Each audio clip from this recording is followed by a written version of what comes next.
Hello, everyone. Welcome to our panel tonight, hosted by Vivo Barefoot. And our theme of the evening is reconnect, restore, and regenerate.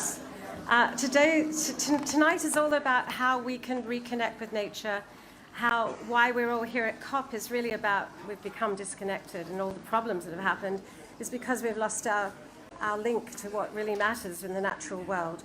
So tonight we're going to delve into what really matters to us as humans and what really matters to the planet that we get this. We're really, really honored to have back on the stage again Lily Cole, who opened up the conference with us on Monday when we did a very moving panel about youth speaking out, and it was very powerful. Lily is a climate activist.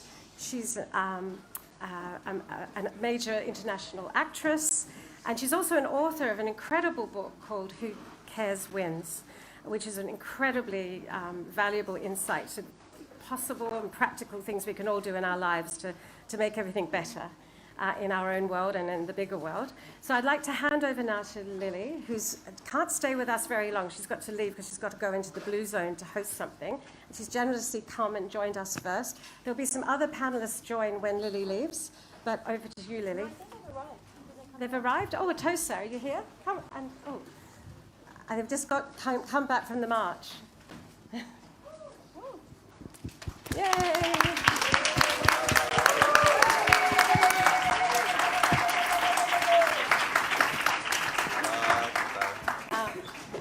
Okay, Lily, would you like to hand over? Of course, yeah. Is this what? Yeah.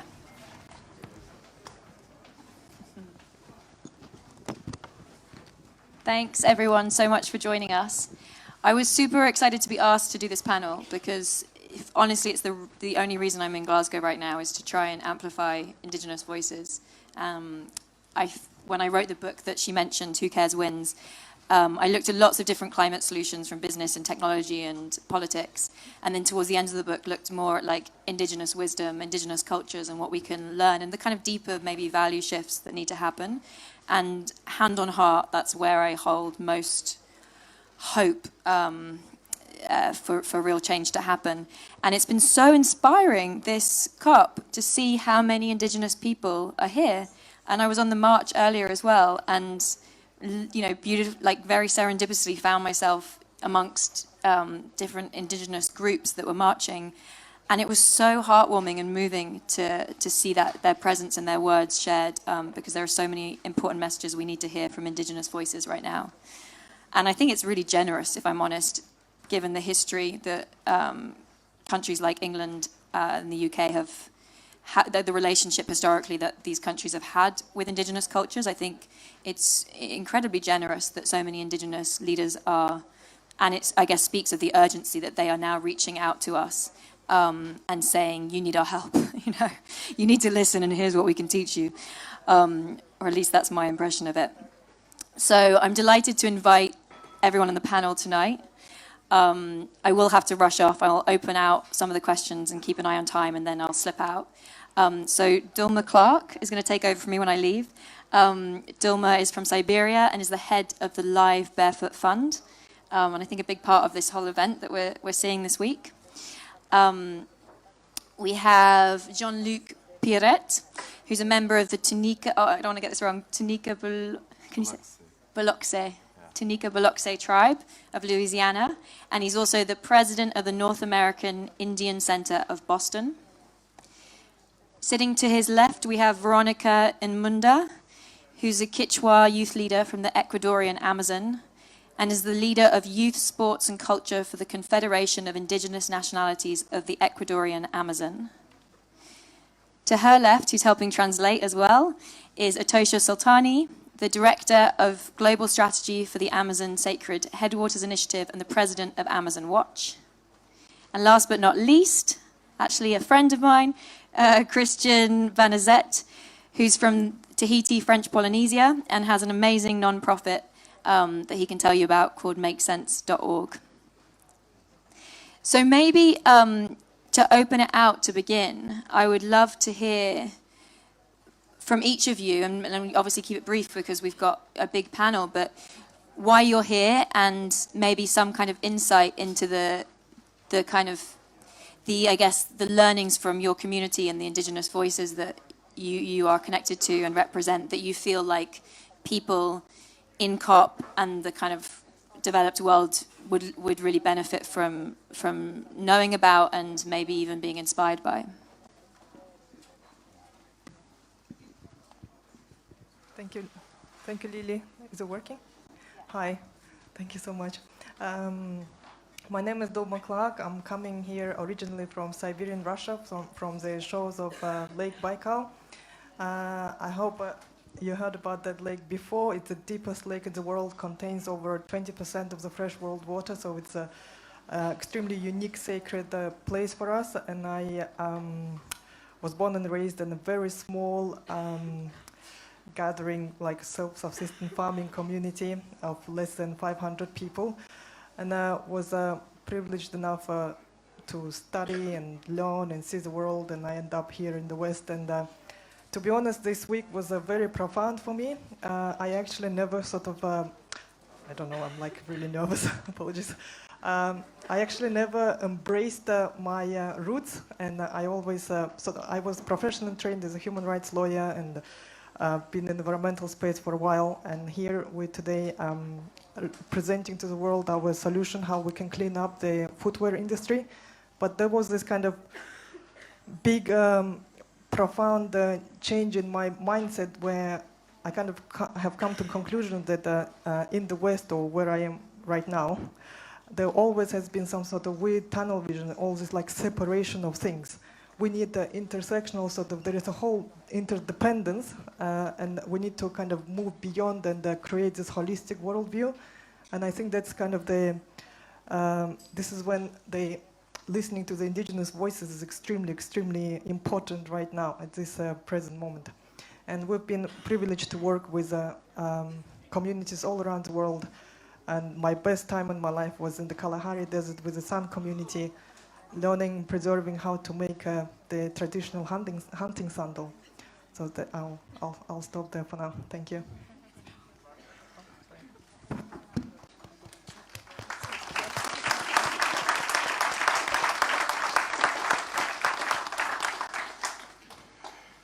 So my name is Jean-Luc Perit. I'm originally from New Orleans. I'm a member of the Tunica Biloxi tribe of Louisiana and live and work in Boston.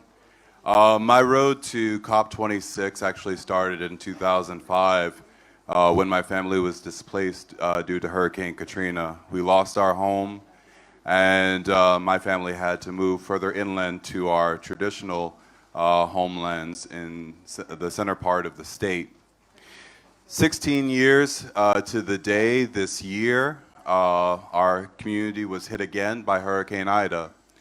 I have a family in cities such as Norco, in Montague, Louisiana, that were in the path of this, not a water event, but it was the wind event that happened to destroy homes and take roofs off of homes and actually leave our communities that much more vulnerable to the COVID-19 pandemic. So I think about all of that. I think about like all of the stories back home that I'm carrying with me. And also I'm here to listen to the stories of other communities. I'm here to learn from the women that are here. I'm here to learn from the children that are here that have traveled very far from their homes with a heaviness in their hearts to tell the stories of their communities. I even think about all of the children that our communities have lost due to the residential and boarding schools because they were just trying to live the lives that they were taught at home. And so I think about all of those future generations, and I am just here to learn, I am here to connect, and I am here to love all of the people here, all of the Indigenous peoples here, and form a bond so that we can go forward working together.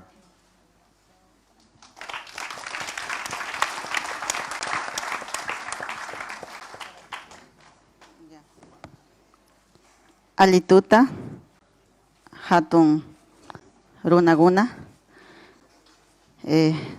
Kariwarmi.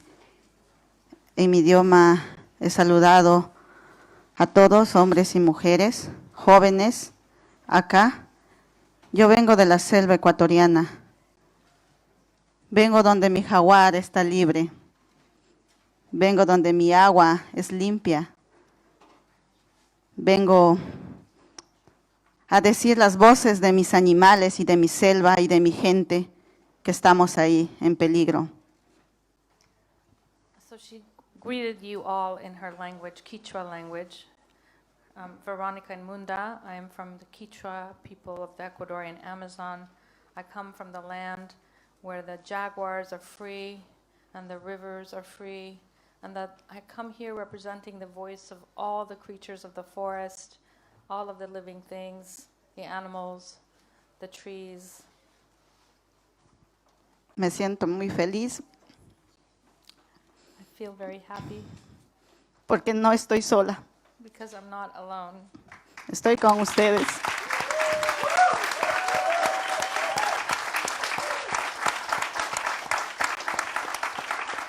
I'm with all of you.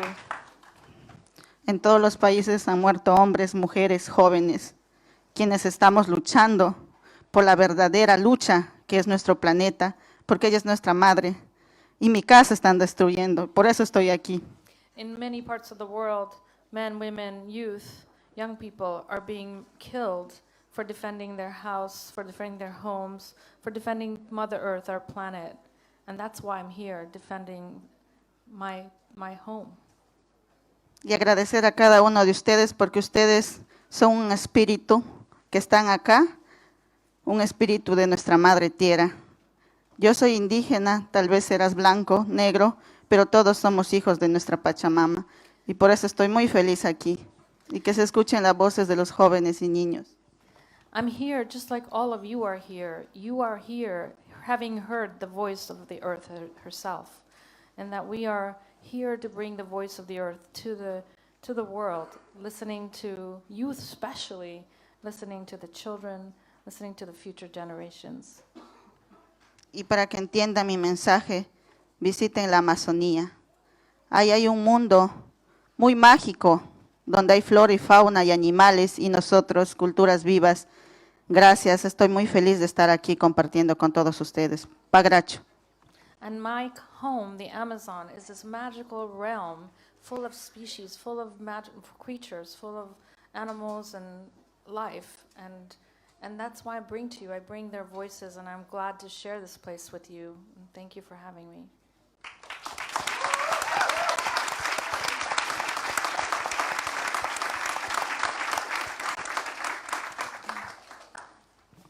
It's great to be here, a great honor. I have been on this journey for 30 years now, working to protect the Amazon, and it's a humbling journey. I'm constantly inspired, and I'm constantly learning from the wisdom of Indigenous peoples who don't see any separation between themselves and the forest. They are the forest, and have taught me to think in this and dream the reality into existence in this holistic way. And I'm sorry we're late tonight because we were on our way here. I'll just take 1 second to tell you the story with another Indigenous leader, the Warani from the Yasuni area. And we ran into the Minister of Environment of Ecuador.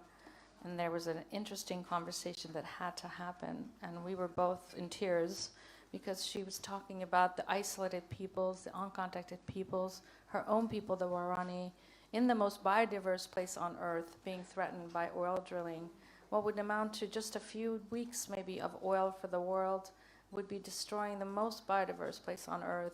And she really wanted the minister to feel and sense into what was at stake. And we stayed, let that unravel or unfurl. And that's why we're late. But it's great to be here, and I look forward to sharing more with you through the night.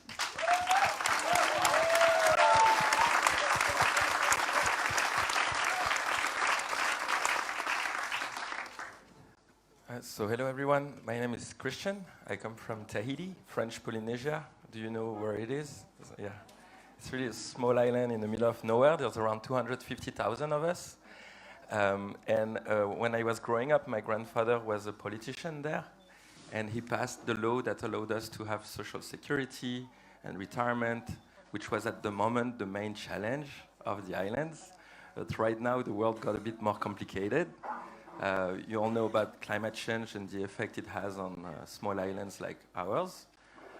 The main sign you see today is when you go in the lagoons, you have a lot of corals that used to be like full of colors and full of fish, and now they're bleaching white. That's the first sign of climate change.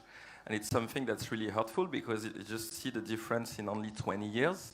I have a little boy, his name is Leo, 4 years old, and sometimes I think, like, will he be able to see the same corals and lagoon that I've seen? And the problem when you're from Tahiti is that there's little you can do about climate change from there. It's really in the middle of nowhere. We're only 200,000, little emissions. And so the goal, like when you try to work on this issue, is how do you get people all across the world to act in their cities at their own level? 70% carbon emissions come from cities. And so using like the internet, and at that time was Facebook, and then we built our own platform, we tried to rally volunteers across the world to launch grassroots initiatives which can have an impact on climate. And if there's one story that's the same as you shared, is that when you are born in islands like ours, you feel one with nature. You don't see the ocean or the mountains as something different than you, but you're in it all the time. And this is something I would love everyone to experience, because I think, as you said, that's the first thing to start to care about our planet, because it's also about caring about ourselves. Thank you.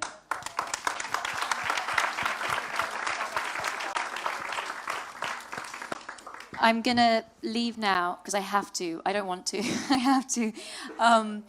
It was so beautiful to get a little glimpse into you yourselves and your work. And I just wanted to say I'd love to hear more. And if there's anything I can do to support you with what you're doing, there's an open invitation. The people who organize this event know how to reach me.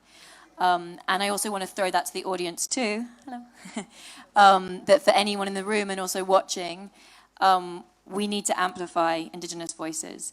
And if there's any way in your work and your life you can find a way to do that, I'd really call upon you to help with that effort. Thank you.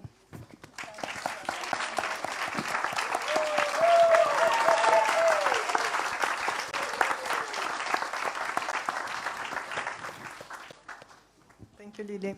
So I can see the clock, we've got only 12 minutes left, and I'm just struggling which questions to ask because I prepared like 10. So honestly, from my personal experience, what I saw during COP, I like the Indigenous voices, I believe were heard, but then in general, how moving forward we can create a better way of collaborating, and any thoughts around that would be great, and then hopefully I can ask the second question later. Thank you.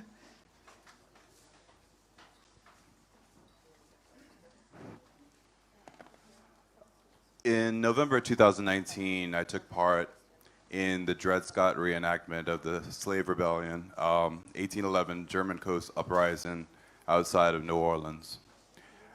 The landscape from 1811 to 2019 changed ever so slightly, because even though the plantations are still there in Louisiana, the landscape also now houses oil refineries. And so I'm there in an Indigenous contingent, walking shoulder to shoulder with our black brothers and sisters. And we were chanting, Liberté, we're going to end slavery. And while we were saying the words of our ancestors, we were peppered by residue from the oil refineries. And so we were saying things, but what were we really saying? What was the slavery that we were out to end in that moment?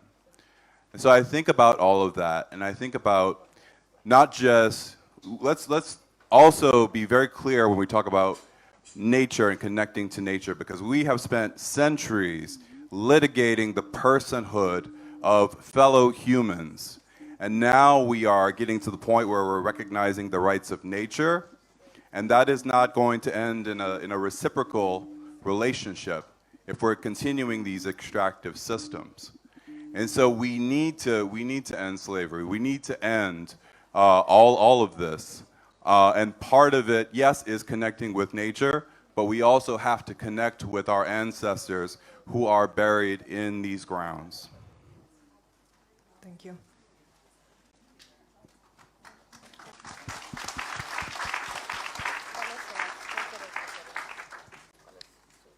Mi visión y mi sueño es que cambiemos nuestra vida primero por nosotros, porque si nosotros no estamos bien con nosotros mismos, nada va a cambiar. So my vision for the future is that we begin by healing ourselves, to work within ourselves, because if we don't transform our inner being, it's hard to change the outer world. Nosotros en mi comunidad estamos en armonía con el árbol, con la laguna, con el viento. Todo nos conecta. In my community, we are in harmony. We're in harmony with everything, with the wind, with the forest, with the river, with the air. Yo he venido acá para que los discursos de los grandes líderes de los grandes países y potencias mundiales, esos discursos que ellos dicen, es muchas veces mentira. I've come here to bear witness to how many of our political leaders are here giving rhetorical speeches, but much of what they're saying are lies. Mi abuelo me decía que nosotros, los pueblos, las personas, mi pueblo era de palabra, no necesitábamos nada escrito. Mi palabra valía más que un papel. My grandmother would say that our people of our word, that we don't need treaties or we don't need to sign contracts. Our word rules. Our word is the contract. Y hacer el pacto con nuestro mundo, porque solo somos pasajeros. Hoy estamos aquí como un sueño. Hoy estoy acá, hoy están ustedes. Pero hoy hagamos ese cambio. Les invito a hacer un cambio de conciencia, porque nuestro mundo se está acabando. So the same way, I think we need to give our word to the world, our word to the earth, and to change our consciousness ourselves, to start with changing our own consciousness. And that's what the world needs of us right now. Estoy aquí. Otherwise we won't have a future. Estoy aquí porque hice una promesa a mis ancestros y a mi hijo que se llama Nanki, es una lanza. Él me dijo, mami, regresa con noticias buenas. Ya no queremos petroleras, mineras, y el gobierno en mi país está acabando con los pueblos indígenas. Por eso estoy triste. So I came here with a promise to my 4-year-old Nanki, which is the word for spear. He said, Mama, come back with some good things. Because for me, I'm sad. I'm feeling a lot of sadness because my people are being threatened, our rivers, our forests is being decimated, and our government is trying to destroy our lands. Por eso pido a ustedes, comprométanse donde ustedes vivan, así sea en un cuarto, pero si hacemos conciencia, todo cambiará. So that's why I ask each of you to make a commitment to the place you're from. It can be a small part of the world, but make a commitment to defend that place. And if not, life will end on this planet. Y si han perdido la cultura del amor, recuperémonos. And if we've lost the culture of love, let's reclaim the culture of love. Porque es el único camino para salvar el planeta. Because it's the only way of protecting the planet. Y sí, estoy un poco acá triste porque mi abuelo murió con cáncer y yo ya no quiero callar más. I'm a little bit sad because my grandfather died of cancer and I don't want to be quiet about it anymore. Por eso los pueblos indígenas estamos acá. Somos el pulmón del mundo y ahí está nuestra biodiversidad, donde vivían los dinosaurios y a ellos el planeta les acabó. Y si no hacemos ese cambio de conciencias en cada uno de nosotros, tal vez de aquí saldrá un presidente, algo en sus pueblos, pero desde el momento que asuman con responsabilidad y con amor, porque tu hijo y mi hijo viven aquí. And so that's why I'm here to defend the land that we're a part of. I am the lungs of the earth. Our forests are the lungs of the earth. And that just like the dinosaurs once went extinct in those lands, that's what we're facing now. And that's why leaders who are leaders today have to comply with the higher calling. They have to protect the planet. They have to be people of their world. They have to operate from love in their hearts and their commitments of their word. Me gustó conocer su país, pero es mi primera vez que estoy acá. Cuando regrese, tal vez mi hijo vuelva acá y quisiera ver una sábana verde acá también. So it's my first time visiting your beautiful country, and I'm going to come back sometime and bring my 4-year-old, and maybe when he comes back, we could see, just like my country, that there is a green forest all across this land. Estoy muy agradecida. Estoy muy feliz de estar acá. I'm very happy to be here.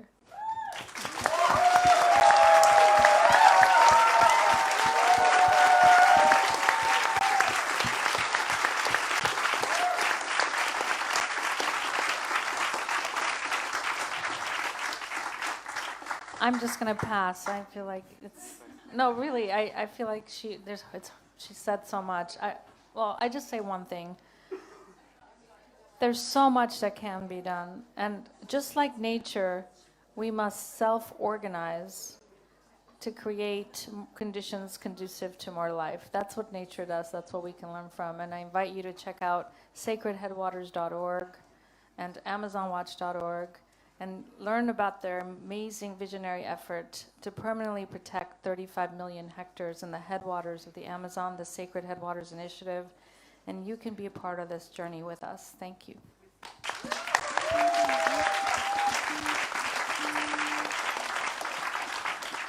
Kristen, I'm going to ask you a question. Just on the collaboration, like there's a few companies that are polluting, and maybe like for me it's personal because like it's going underwater and all of that.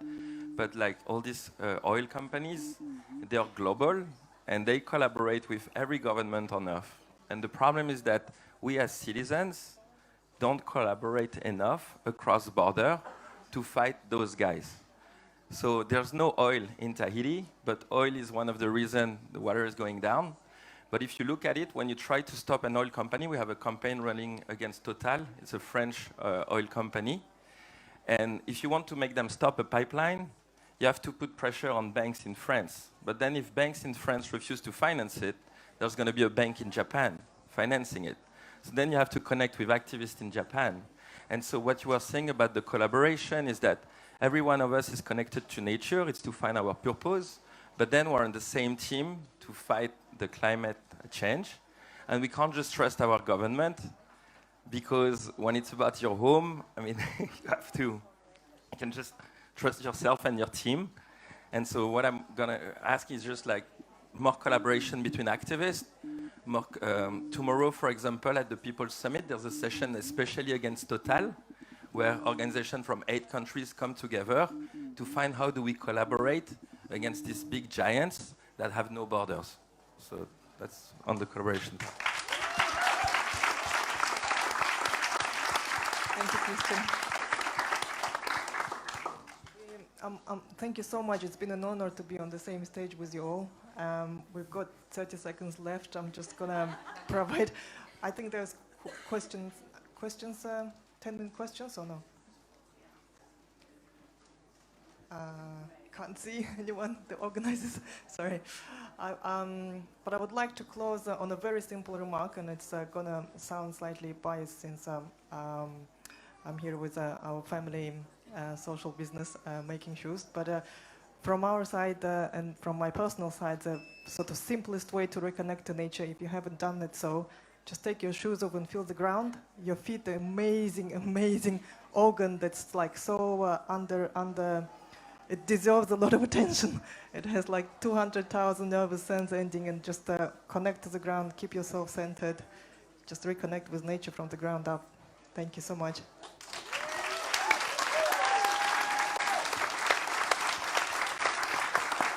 Good evening, everybody. My name is Tamara Archie. I'm from the Squamish Nation in the central part of British Columbia. And I just got here. I flew in, landed probably a few hours ago. But I just wanted to introduce myself in my language, because I think our language, Indigenous languages are so important. Waikohuaidap Tamara Archie and Squext, Stwachum Heitlum at the Stackwan, the Kamloops, the Mumtwin. My name is Tamara Archie. I'm from the Kinna Creek, Dog Creek. We call them campfires. There's originally there were 32 campfires within the Secwepemc Nation, and now there are 17.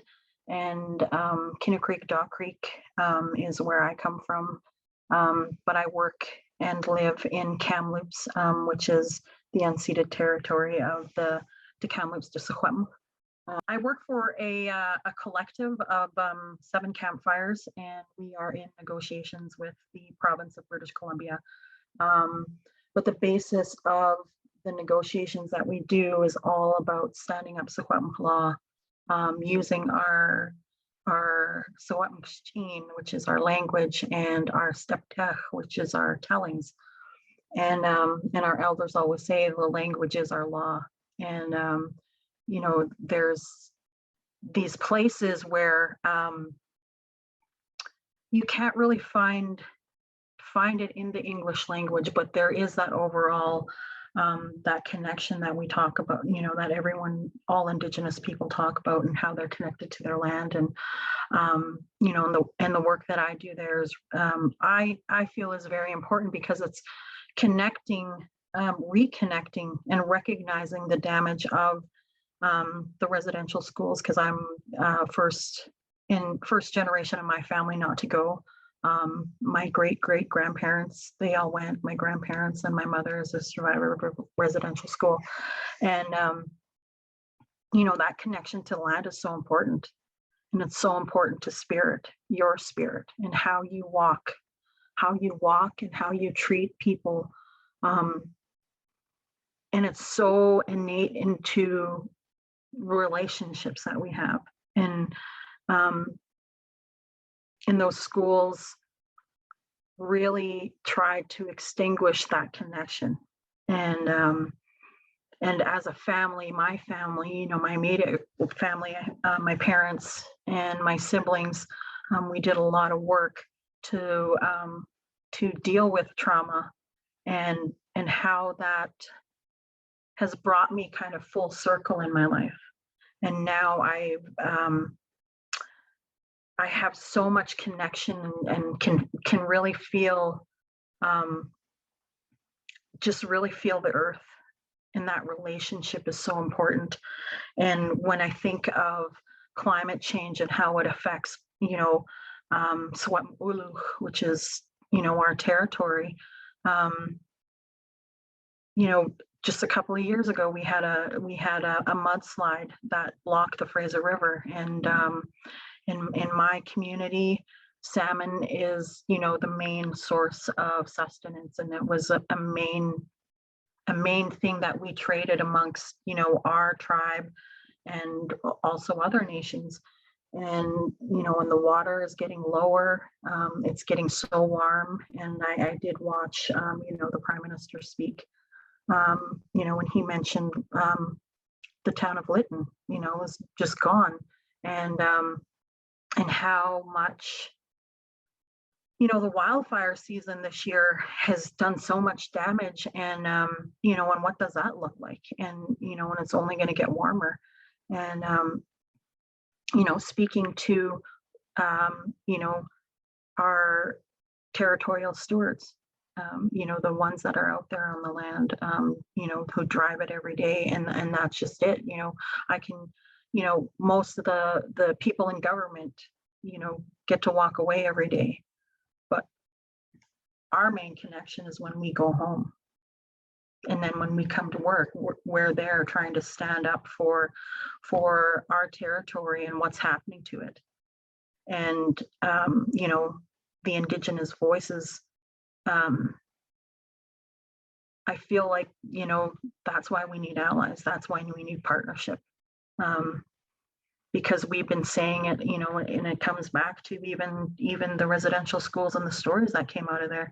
It comes back to that as well, how you know, the world was shocked, but nobody in Indigenous country was shocked by what they found.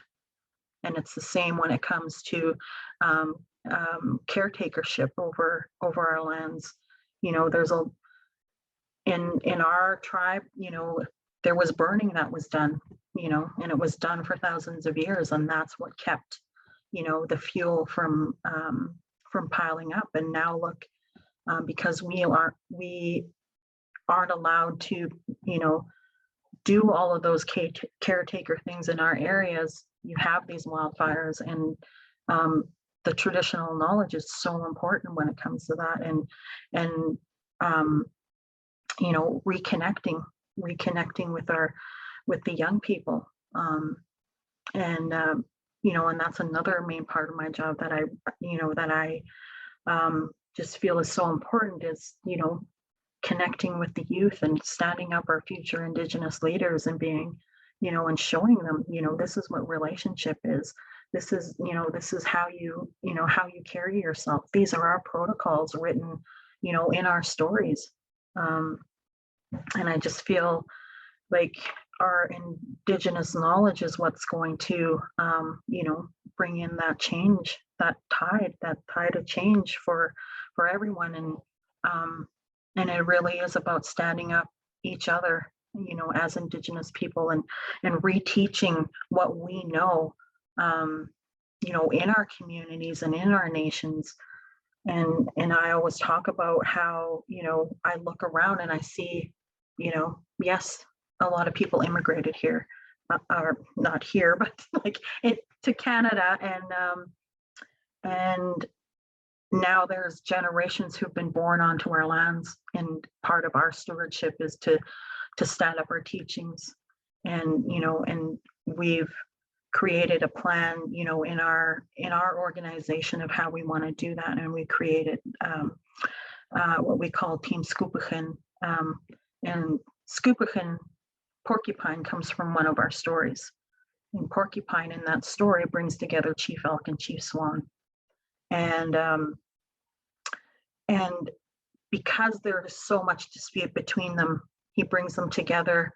He delivers a message, brings them together, and now that they understand, they can move forward. And in the places that they're different, they have that understanding, and they're not trying to force their beliefs on someone else. And so, you know, we all want to be those Skupuchens of the world where, you know, we bring people together, we do the work. And so part of that program is, right now we only have university level students, but we want to bring it all the way back down to elementary school. And like I said, it's about really bringing in those teachings, sharing that. And, you know, and I'm learning just as much as they are, because, you know, even this past summer when we went out, you know, in our stories, we got to go to see all of those landmarkers. You know, this is where Coyote, you know, this is where Coyote saved us, you know, and there's his marker. And that piece, just that feeling of how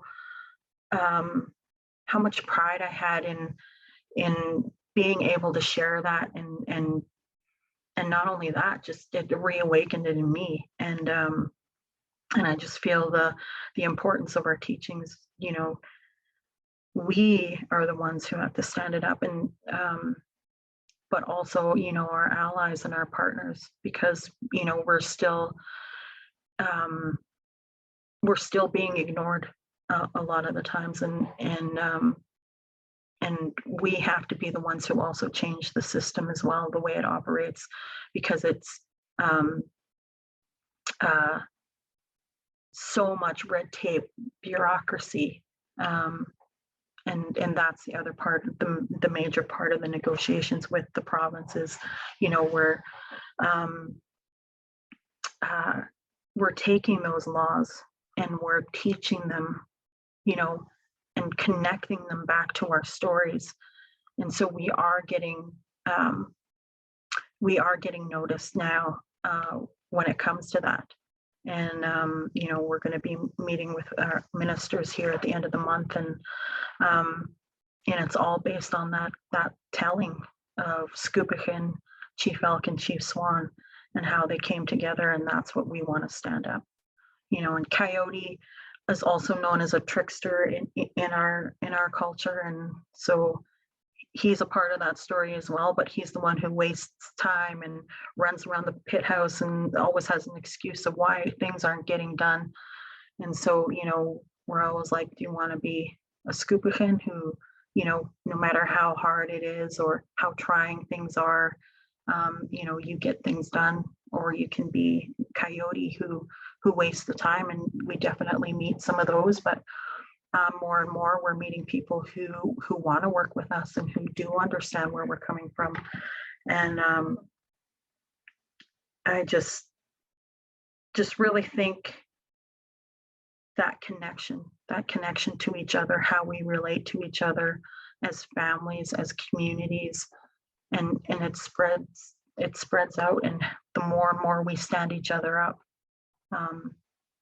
you know, I know we can make that change. And I may not see it in my lifetime, but I will never give up hope, because I can feel it. I can feel that connection, and I know that I'm not the only one. And yeah, and I just am very grateful to be here, and I look forward to, you know, the connections that I can make here, because I think when we come together and share ideas, you know, there's nothing we can't do when we work together, and especially supporting each other, because, you know, a lot of the times I look back and I wanted to do it on my own. I thought I could do it on my own, but you know, I look at, you know, those who have come into my life and have shared, you know, especially my parents, you know, my elders, and every, you know, the cookbees that I get to work with, the chiefs, and yeah, and I'm just really grateful to hear what everyone else has to say, in sharing the ideas around standing up Indigenous knowledge and how that can really start making change. And I'll leave it with that. And I think it's John. Hi, John. Hi, Tamara. Thanks so much for opening up and making me feel so at ease, following up. All of these reminders, you know, that we're connected, and I'm also so grateful to be here. I'm calling in from the nation of Hawaii, Pu'uhonua Waimanalo. We're located on the island of Oahu on the east side. And I'm the Minister of Commerce for the nation of Hawaii, as well as an executive advisor, overseeing everything from international trade, economic growth, technological advancement, including broadband. And so connectivity is very much at the center of a lot of the work that I do here at the nation, alongside of my kupuna and my leaders here. And so I'm really happy to connect and share ideas between Indigenous people. So I'm gonna share a couple of slides. Part of my talk lots of the talk is centered around the Ahupua'a system, which is really our response to climate change, and Ahupua'a restoration through reconciliation, talking a little about the overthrow and what the Native Hawaiian people have been enduring for over 100 years now since the overthrow. And so mahalo also to Empathy Accelerator, Chris and the team for doing such an amazing job pulling this together. So I like to always start each talk, whether it's for Exchange Avenue, or whether it's for the nation of Hawaii, with this paragraph here. Whereas prior to the arrival of the first Europeans in 1778, the Native Hawaiian people lived in a highly organized, self-sufficient, subsistent social system that was based on communal land tenure with a sophisticated language, culture, and religion. And this is a first whereas clause in US Public Law 103-150, also known as the Apology Mandate, that was signed into law by President Clinton in 1993. And this really marks the beginning of a reconciliation for us here, not only at the nation of Hawaii, but for Native Hawaiian people around the globe. What we're looking at here is a Google Maps slice of where I'm located. You can see my cursor here. I'm up here right against the Ko'olau Mountains. We have about 55 acres here, located on the east side in the Ahupua'a of Ko'olapoko. So the Ahupua'a of Waimanalo is where we sit. And this is really the epicenter of this movement here in Oahu. And the Ahupua'a system is so important because this was the ancient system that sustained my ancestors for a generation since the beginning of time. It's also a Hawaiian term for a large traditional socioeconomic, geologic, and climatic subdivision of land. So I like to use this visual here. It shows mountain to ocean, the village coming together. There were different activities at each zone, and this system was closed looped. So all of the resources that the people needed within this slice of land were cultivated within each other. And the currency that was largely traded was aloha. And so built on shared abundance, everyone within the system, they were fed, chiefs were heralded for the distribution of wealth and how happy and fed their people were.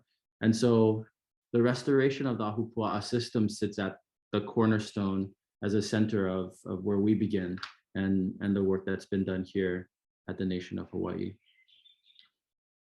So usually when I'm giving this talk, it's about broadband.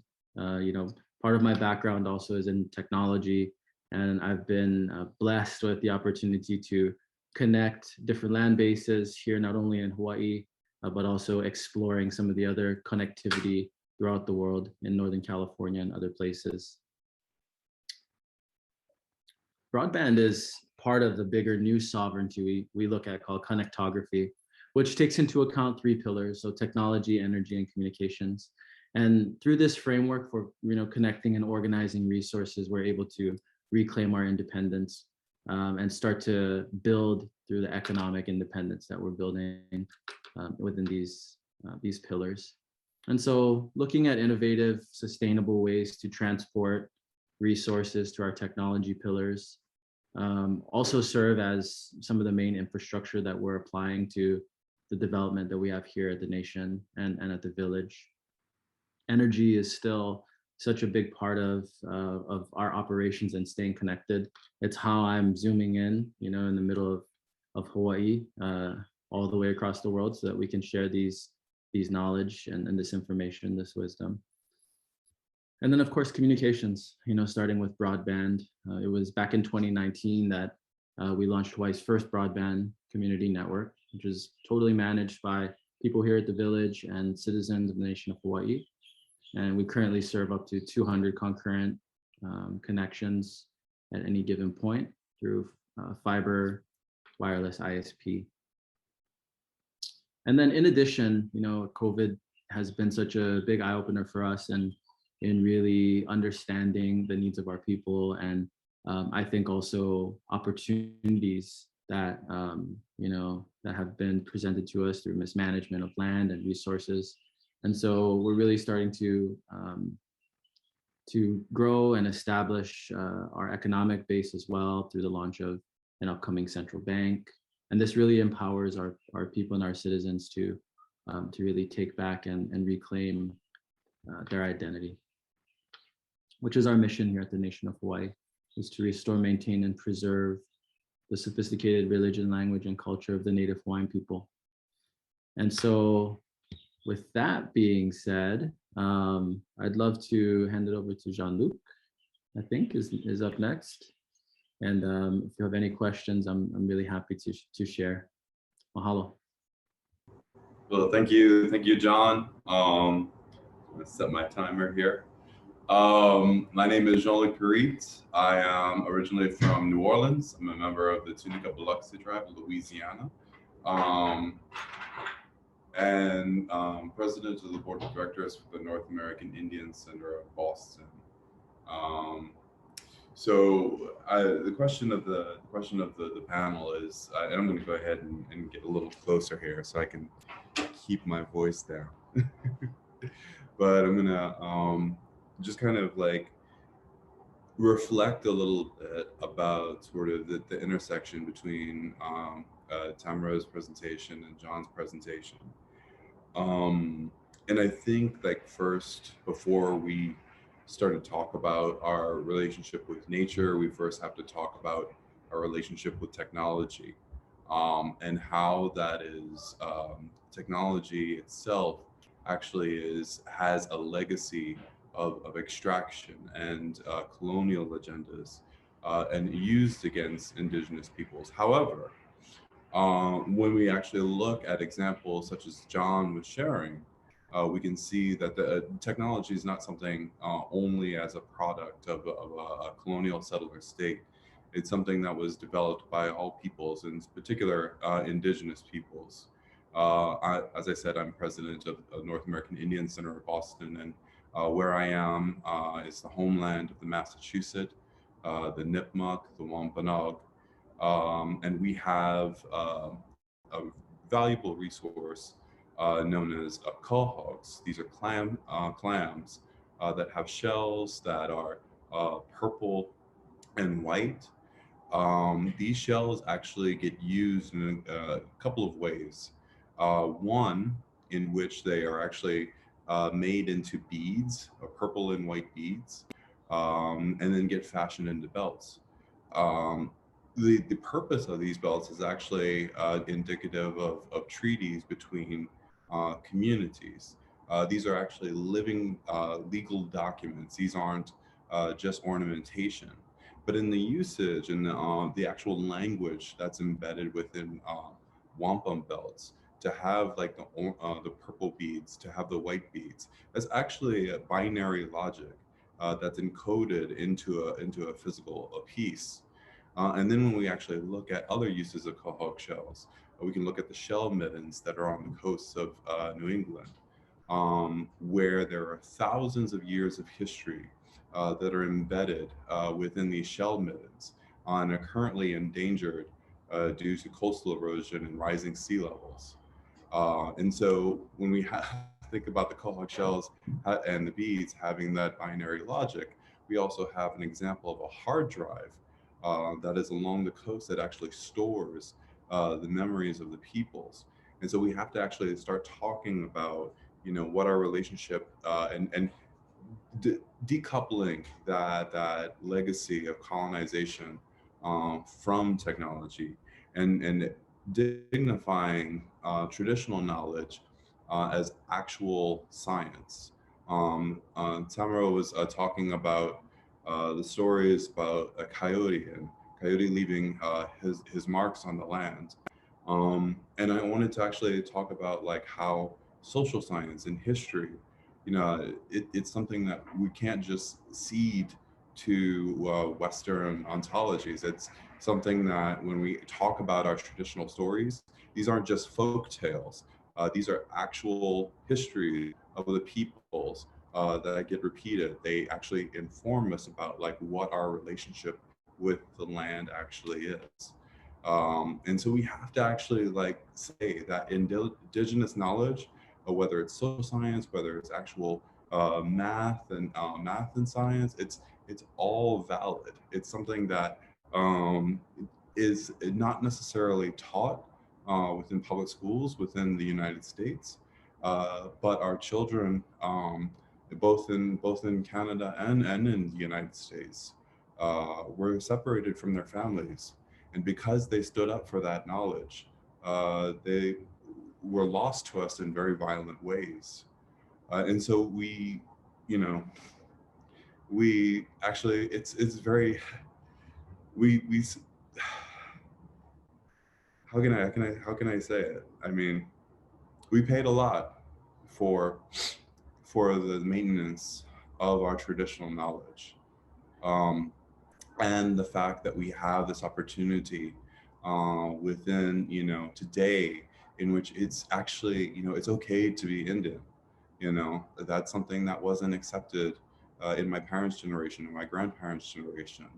Our generation and the future generations have this opportunity to use tools and resources, whatever is on hand, whether they are digital or analog, to actually revitalize our traditional ways of knowing, revitalize our languages, and revitalize our relationship with the land itself. So I just wanted to kind of have some of those things within this conversation, and say that we are definitely standing when we're on our homelands. We are standing on the earth in which our ancestors are buried. To say that Indigenous peoples are part of nature, we have to actually understand the personhood, the rights, and the reciprocal relationship that we have with our lands. We are the lands. The land does not belong to us. And when we are done on this earth, we return back to the lands. And so when our peoples are calling out, in these protests and these acts of protection for our water, for our earth, and they say, keep it in the ground, we're not just talking about fossil fuels or natural gas or any, resource that can be commodified, but we're also talking about what, sadly is commodified, which is our ancestors and our cultural resources that are in the grounds for a reason. So, I just wanted to have all of those thoughts within the conversation. And I don't know, I guess we'll have, a little bit of chatting. I guess we'll kind of keep things going. So yeah, if there's any questions, be happy to answer them. I just listening to you, and just wanted to kind of make a comment too, just around that relationship, and there was a couple of things that kind of came to mind, and one was whenever the teaching is like whenever you're having a hard time, and you don't really know what to do, go to the water, because the water has the memory. Water has the memory of all of our ancestors that walked. And then the other one too was one of our teachings is, you take care of the land will take care of you. And if you don't take care of the land, then the land will turn on you. And I really feel like that's happening now, because I look at, how much damage is done in the wildlife, and so we had the wildfires, and now we're preparing to deal with what's coming next. It's going to be mudslides, flooding, and I just think, as Indigenous people, really looking and developing that structure again within our communities, and it talks about walking in two worlds, which really connects to what you were saying, John. And that's what our internship program is about as well, is like, we want to ground you in our Indigenous knowledge and our teachings, but we also want you to connect with the Western, and use what is going to help. And so, by going to school and getting your degree, and how do those two things work together, and balance in a good way. And I just think again on the changes that we want to make, because in our institutions like the university, in Kamloops, it's called the rivers, where the rivers meet, and even just a simple land acknowledgement at the university or even the schools, because a couple of our interns that were with us this past summer, they're in the education program, and they get to work with elementary school. And we were just talking just before I came over here, and the young guy was like, these are grade 5, 6 non-Indigenous students, and none of them even knew what our tribe was called.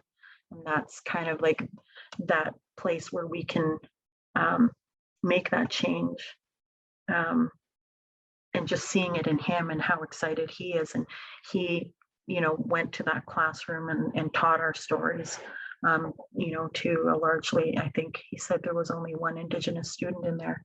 But yeah, I think more than anything, like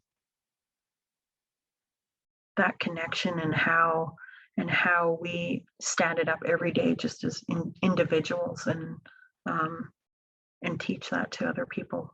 Like, it may seem huge, but sometimes it just comes down to, what do you do every day? Yeah. Each jokes. Thank you. Just a comment. Thanks.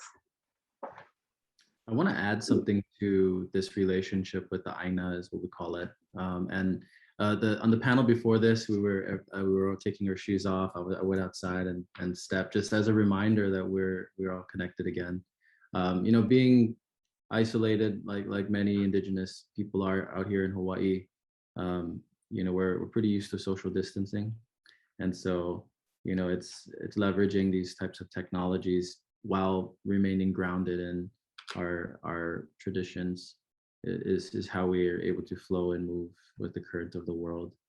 And so thank you all for those reminders that we're all in this together in that way. I was just wondering, like, in terms of how you're setting up your communities, like one of the things that we were talking about is just taking back food sovereignty as a way of kind of making sure that we're health-wise, that all the food that we grow is within with 100 miles of where we are. That also kind of plays into taking care of the wildlife, because of our main food sources are fish, moose, and elk. Elk populations aren't that great. Moose is not too far behind. The province had a culling of the moose, which did not go over well with a lot of Indigenous communities.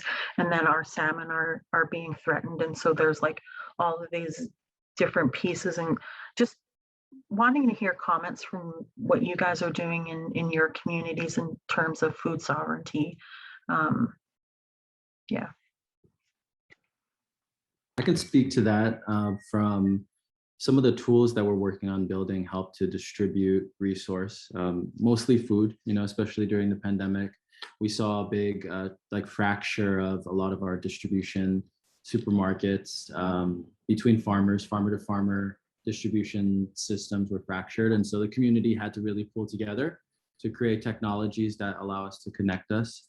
And so, it was here at the Nation actually that the Technology Exchange Avenue was born.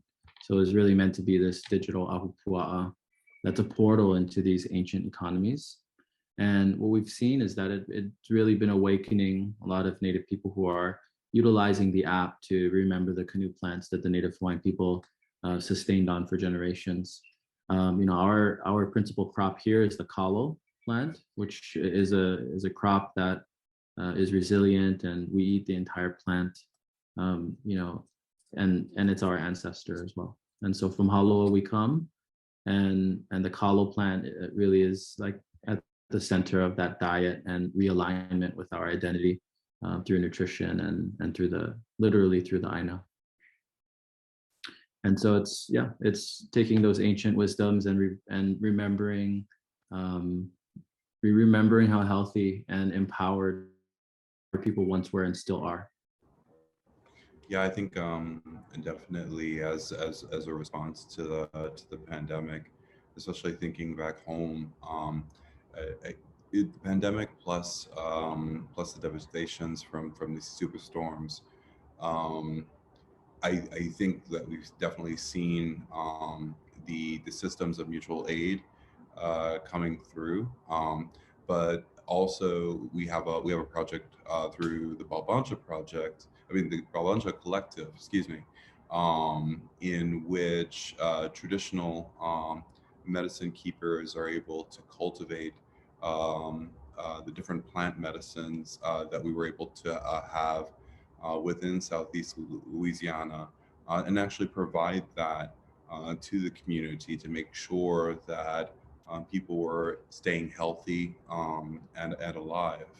And that was something that, you know, was really helpful during the pandemic, and has actually seen scale and use in terms of like how resilience of communities is promoted within Southeast Louisiana. We have farms being set up. We have free markets being set up within Southeast Louisiana because of all of the devastation, and trying to get resources out, and, you know, actually not just waiting around for the federal government or the state government to come in and save us. We've learned that, you know, that's something that we can't rely upon. Let me just say that it was reconfirmed, right? It was reconfirmed that we can't count on government to help Indigenous peoples within the United States or anywhere within the world. But what we can do is provide the tools and the resources, be they seeds or be they, you know, plots of land. What can we do to actually cultivate those solutions to keep our communities healthy, safe, and alive? So yeah, those are my thoughts.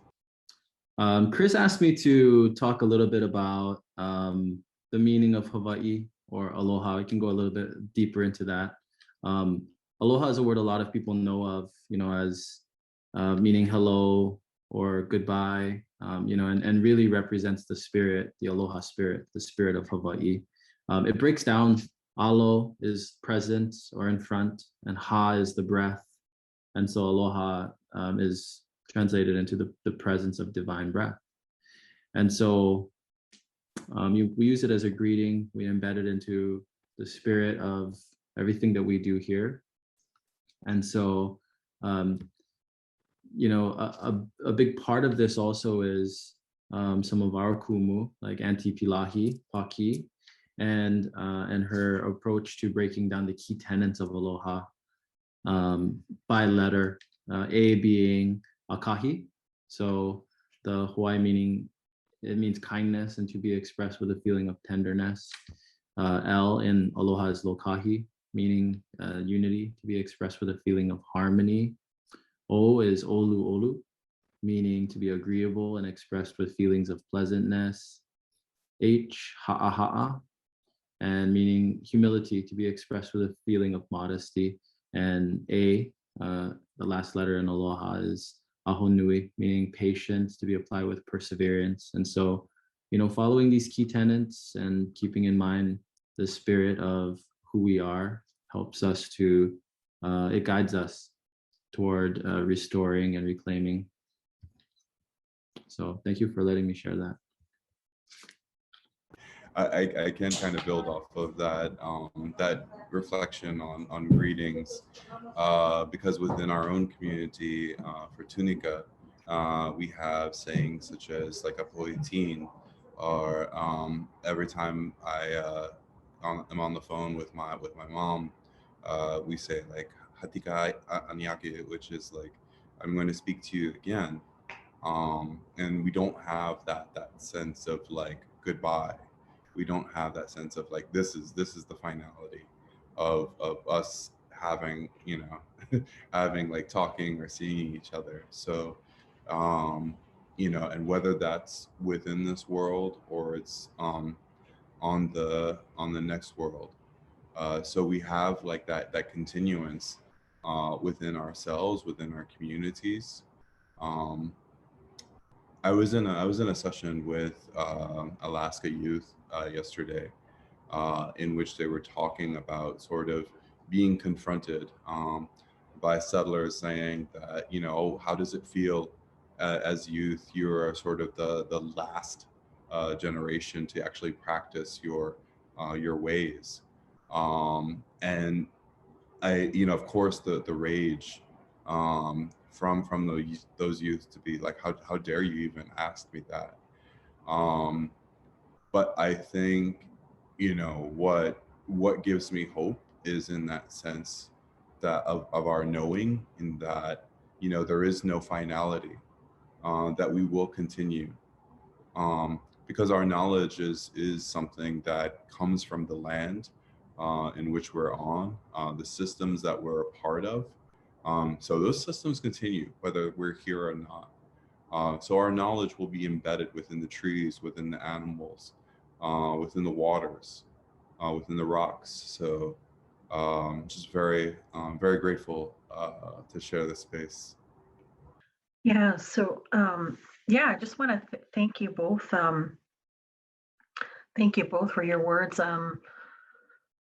Because I was thinking about you know, why come here, and or people were like, oh, you're going over there, you know, what are you going to be doing? And I'm like, well, I'll speak a little about this, a little about that, but mostly for me, you know, being a part of this group, or even just being here, you know, for the climate change conference, it's all about making those connections, and meeting other Indigenous people, you know, and because I'm a very specific set of knowledge, I guess.